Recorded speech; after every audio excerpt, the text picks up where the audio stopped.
Thank you, sir. I would request all of you not to run away because I know that you're all hungry and hypoglycemic.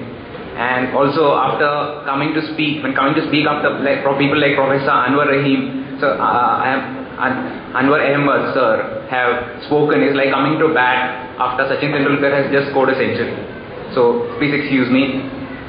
Now, I come to you with an amateur perspective. I'm a final year MBBS student, and I'm quite ashamed to say that my whole undergraduate training, it's from your taxpayers' money, and I belong to a class of students who learn from the poorest of the poor in the government medical colleges and then go on to treat the rich and the elite in India and abroad. My medicine professor was once asked by a news journalist, can you describe the state of medical education in the state in one word, just one word? The professor replied, good. So the journalist was not satisfied. He told him, sir, one word won't do. He will give you 2 words. Please describe in 2 words the state of medical education in our state. So he replied, not good. That's what he said, not good. The journalist was very puzzled. Okay, so we'll give you 3 words. Please tell us in 3 words what you think of medical education in Kerala today. He said, not good enough. That's what he said. So it's with this the unfinished business kind of attitude that we go to medical education. So the first fundamental question that we address is who makes a good doctor? Who makes a good doctor? And how do we find out? Because in India, we answer this question by conducting entrance examinations. Entrance examinations are basically to test your ability to answer physics, chemistry and biology questions with speed and accuracy. That's all. However, in the West, in the US and the UK, what you have is instead of picking competitive memorizers like we do, they have a method whereby you have to study 2 years of some graduate course. Maybe it may be archaeology, sociology, and only then you can apply for a medical college. Also, your logical thinking, your problem solving abilities, your contribution to social service or any rural health setup will be counted in your resume when you apply for medical college. As a result, instead of creating skilled technicians like we do, they end up producing more well-rounded personalities as doctors. So we have to change our ancient entrance examination setup according to these lines if you have to actually bring about a change. Now, coming to my state of Kerala, where my state, I believe that we have some extremely good pool of skilled doctors and nurses.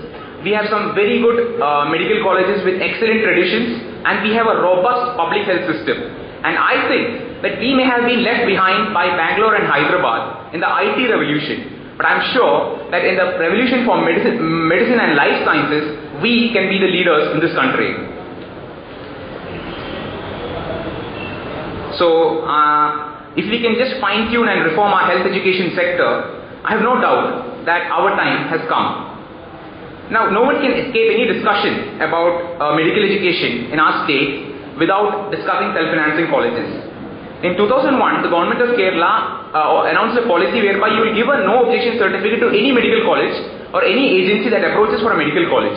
As a result, we had 7 medical colleges in 2000 and we now have, in 2007 we had 14 medical colleges. There has been an explosion in the number of medical colleges.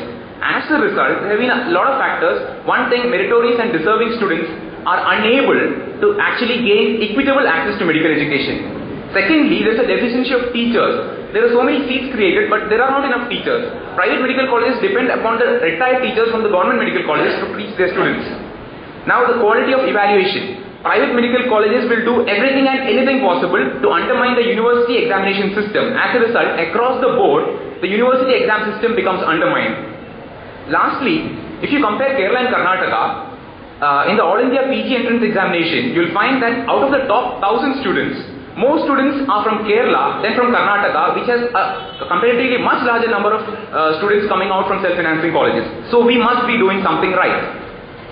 However, at some point, at some level, private capital will have to be involved in education. I do not deny that. but not in the current manner. There has to be strict regulation and strict regulatory mechanisms as far as administration and autonomy are concerned.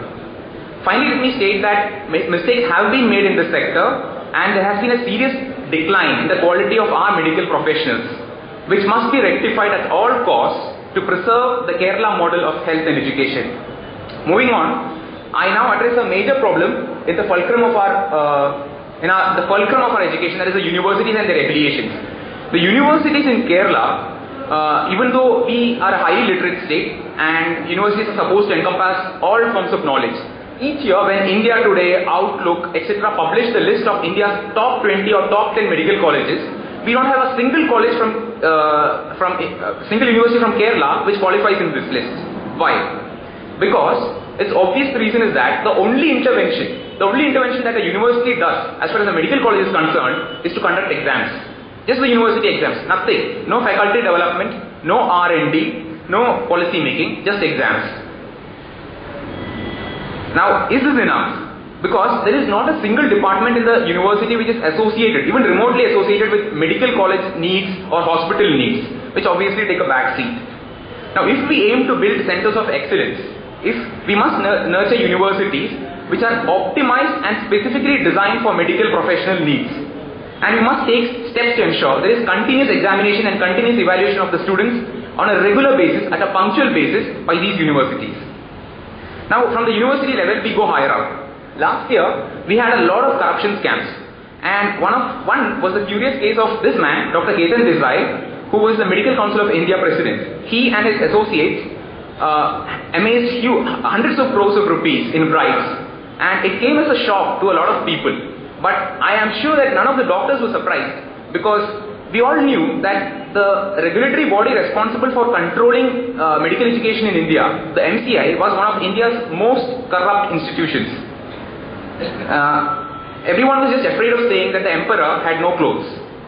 However, fortunately, with the scrapping of the MCI, we now have a historical opportunity to bring about a change in the medical regulation in this country. The National Council of Human Resources and Health, which is the newly constituted body, must not consist only of doctors. There must be medical educationists, social health activists, public health experts, technocrats, and people from other fields in this panel. For example, how can the Medical Council of India or any single rule apply to the whole country? In Rajasthan, you have a lot of mining industry. There are a lot of workers who have lung problems. And in Kerala, you have now re-emerging viral infections are the major problem. And in the northeast, if you go, you'll have a lot of nasopharyngeal carcinomas. You can't have one rule or one university rule applying to everyone. What you have to, in the UK, you have a protocol whereby the Grand Medical Council controls undergraduate education, the Royal Colleges control the postgraduate education. However, whenever the central body gives a syllabus, 2/3 of the syllabus in a university is determined by the central body, and 1/3 is left to the university to decide. I think that should be brought here also. Now, one of the striking aspects of our medical colleges today is that there is no education to educate. The faculty is not taught how to teach. For example, an assistant professor may be quite good in his clinical side, but he does not know exactly how to teach the students. As a result, none of the major developments in medical education such as OSCE or computer-assisted training or simulation-assisted clinical skills have been from India. And okay, I've stated all this, and we have discussed regulatory bodies, universities, and self-financing sector. Let us look within. Religions always tell us to look within us. So when we look at medical education within, what we find is that most of our medical colleges are tertiary care referral hospitals. As a result, what happens is that exotic or rare cases that come here seem to become common. For example, in my final year medical examination, mitral valve stenosis is a very common question. However, mitral valve stenosis need not be very common in the population. Similarly, assessment in very common cases such as diabetes and hypertension are simply not done. A friend at All India Institute of Medical Sciences, New Delhi, once mentioned to me that if you don't diagnose a case of Wegener's granulomatosis, which is a very rare case, in AIDS, you might fail the exam. However, you might finish your entire clinical postings in the wards without diagnosing a single case of malaria, which is so endemic in India. So what happens when you have such a superficial and theoretical approach is that you produce MBBS doctors who do not have the skill or the aptitude or the knowledge to actually treat patients. So what happens? You have to specialize. You have to specialize. Specialize or perish is the new motto. As a result, you have house surgeons in the wards, instead of looking up studying cases during their house surgency, they end up studying for their PG entrance examinations. And passing exams becomes the sole motive of education. One of the a very famous research professor once arranged for a lecture by the Nobel Prize winner in chemistry at Trivandrum Medical College. So she actually discovered, her name is Rosalind Yallow, and she actually discovered radioimmunoassay. It's a very important method of diagnostic, and she came there actually 3 months after she actually won the Nobel Prize. She came to Trivandrum, and this guy was very apprehensive that there is only a small hall in Trivandrum Medical College, 50 students could maximum seat. So he thought, oh my god, people are going to be crowded outside. Ultimately, when she came and gave the talk on radioimmunoassay, to his surprise, there were only 15 students. Just 10 or 15 students had come to listen to her. And when he called up his friends, the professors, and asked them why no medical students are attending the talk, they said, sir, radioimmunoassay is not important for the examinations. So this is the kind of attitude. There is no research climate. There is no research climate in our universities, in our colleges. Similarly, there is no logical thinking or innovative approach.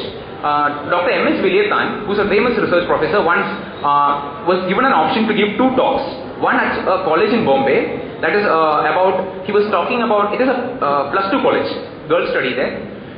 He gave a talk about heart as a pump. Okay, he was just describing about how the heart functions as a beautiful organ. It pumps 5 to 6 liters, and maybe if need be up to 10 to 12 liters if need be. It functions right from the time when you're in the mother's uterus and right from the time up to you breathe your last.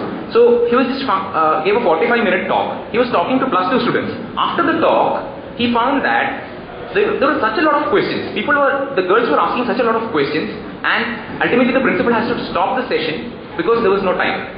However, the same day he went to KG Nair Hospital, which is a very famous hospital in Bombay, Medical College, and he gave a 45-minute talk on endomyocardial fibrosis to the medical students. The gathering was fully medical students, and it was a very hot subject at that time, endomyocardial fibrosis. He was working on it. He gave a 45-minute talk. After the talk, what he found that not a single question was asked. So this reflects on the kind of logical thinking and innovative approaches in our universities and medical colleges today. And lastly, a frequently asked question is that, is research in medical colleges dead? I think so, because according to a report published by AIMS in 1996, 66% of medical colleges in India have published no single research paper, and the remaining colleges have published just 1 or 2 research papers a year. This is a very pitiful and pathetic state. And we have to depend upon Western research for each and everything. Even cheap and inexpensive research can be done, is not being done. For example, there are many implications. For example, in malaria prophylaxis, chloroquine prophylaxis in endemic regions, pregnant women, chloroquine prophylaxis in endemic regions has been found to be very effective by Indian doctors. However, this is banned according to the official policy, because we adopt Western data. Similarly, in anti-TB treatment, that is anti-tuberculosis therapy, we have many doctors working on the ground have observed that if you provide nutritional supplementation, there is better treatment, there is better response to the treatment. However, in India, we do not accept that policy. No nutrition supplementation with ATT. So, lastly, after having said all this, I would say that if we do not actually reform our research climate, it is not a surprise that in the last 2.5 centuries, modern medicine has been there in this country. Not a single development in diagnosis, treatment, or any other aspect of modern medicine has been invented by an Indian that can be actually applied on a global scale. So this is a really pathetic situation, and I think we'll bring about some changes. Lastly, I would say that it is a fascinating time to be a medical student now. There is an explosion of knowledge going on. And there are far-reaching changes in learning and understanding nature. For example, earlier we have 10, in the first year anatomy dissection hall, we had 10 people standing around one guy. One fellow used to do the dissection, and one guy used to do the dissection, and the other people would just watch. And however, things are changing because we have much modern software, CT scan images. You get 3 mm thick cross sections of each of the body parts. and you can exactly beautifully find the nerve, vein, artery relations, course, etc. So things are changing, and I would also say that it said that science can be taught, but the humanities is caught in the wards. One should, I hope medical students will inculcate better liberal values, more humane approaches to the patient, and this will be actually taught to them by their professors. And on this note, I wish to conclude. All I wish to say is that, to all medical professionals and doctors and others out there who I believe are also students, that we are, while learning medicine, we are taught to use our five senses. But I think one more sense is very important to being a doctor, and that is the sense of balance. And the only true exciting thing about being a doctor after MBBS is that there is no compulsory core curriculum. Okay, so, and life is more of a multiple choice question. And MBBS is a course that we complete, but life is a path that we choose. The kind of choices that we make in life will be determined by our sense of balance. Balance between work, ethics, money, care. And I'm proud that many extraordinary individuals here are doing a lot of good work in terms of public health and awareness. And I am just telling them that medical colleges are symbols of our common humanity. And I have great faith, I have the belief and the conviction that we together have the power to change this world like never before. Good luck and God bless. Thank you.